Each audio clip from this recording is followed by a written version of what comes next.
Hello and welcome back sa Lolofin Channel. And our lesson for today is atong tunan kung unsang kaibahan sa permutation o combination.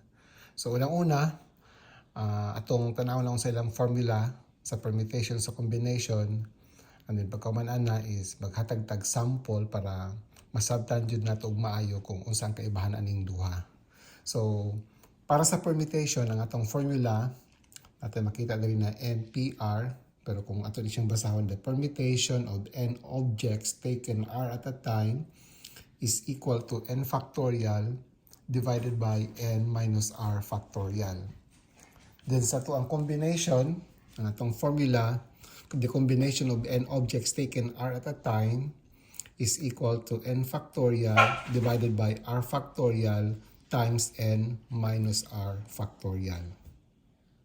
This time, atong ikumpara ang diferensya sa permutation o combination pag ang n objects is equal to 3 o ang atong r is 2. So, gamitan nato sa itong formula sa permutation, this is equal to 3 factorial divided by 3 minus 2 and then factorial. Kung sa combination na sab, the combination of n, which is equals to 3, then taken 2 at a time is equal to 3 factorial divided by 2 factorial divided by 3 minus 2 factorial. So, ato ni siyang isolve isa-isa karon para makumpara na to kung sa ilang kaibahan sa solution. So, there is a permutation using the formula 3 factorial. Kini siyang 3 factorial equals to siya sa 3 times 2 times 1. And then divided by 3 minus 2 factorial. So, unsa man yung 3 minus 2? So, this is equal to 1. So, ang mahitabo karon equal to 1 factorial. So, 3 times 2 times 1 is equals to 6. So, 6 divided by 1. So, finally, the permutation of n, which is equals to 3, and r equal to 2 is equal to 6. Now, dito sa combination. Using the formula sa combination, 3 factorial is equals to 3 times 2 times 1. And then, kining 2 factorial is equals to 2 times 1 times 3 minus 2 factorial, which is equals to 1 factorial, and 1 factorial is equals to 1. So, there is a numerator, 3 times 2 times 1 is equals to 6. And then, divided by 2. So, 6 divided by 2 is equals to 3.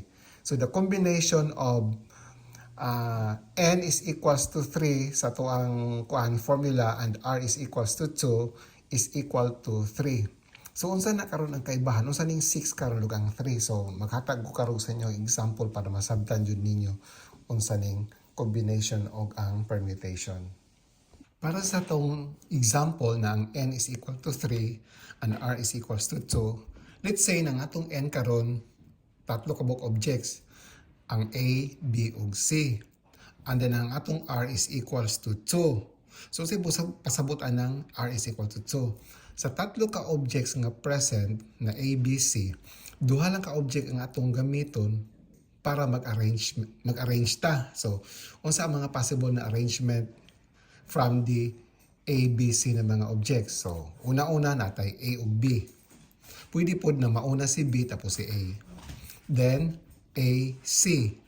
Pwede sab na mauna si C tapos si A.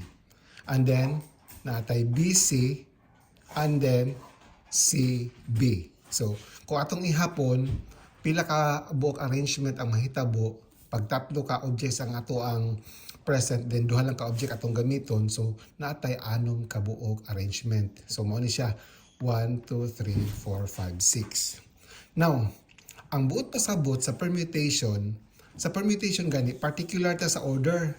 So, kung nauna si A tapos si B, tapos ang isa ka arrangement is si B, nauna si B tapos si A, lahi po na siya na pagka-ihap. So, kini siya, isa ni siya na pagka-ihap, kini siya another na pagka-ihap.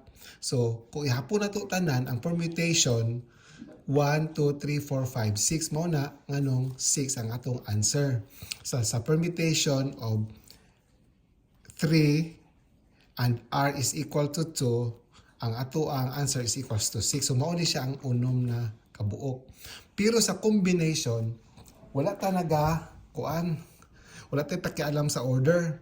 So, as long as present na siya ang duha ka object, good as one arrangement na siya. Parehaning A, B, o BA. Kining A, B, o BA sa combination, isa lang na siya. So, mauna si A or mauna si B, good as one lang na siya na pagkaihap. As long as naa si A o si B. The same pud aning si A, C o si A, wala tay labot kung asay mauna dira sa ilaha, ang importante na naa si A o si C. So, another na siya na pagkaihap. And finally, kung si BC or CB, as long as naa si B o si C, wala tayo pakialam sa order ana. So, good as one, wala na siya na arrangement. So, mo nang ang combination, pag ang N is equal to 3 and then R is equal to 2 is equal to 3. So, asa man yung mga 3? Mo siya si AB, AC o BC. So, atong bantayan, sa combination, wala tayo pakialam sa order kung kinsay mauna or maulahi. Pero sa permutation, particular ta sa order kung kinsa ang mauna o maulahi. Daghang salamat. Hinaut na nasabtan na nato gamay ang kaibahan sa permutation o combination. Bye-bye!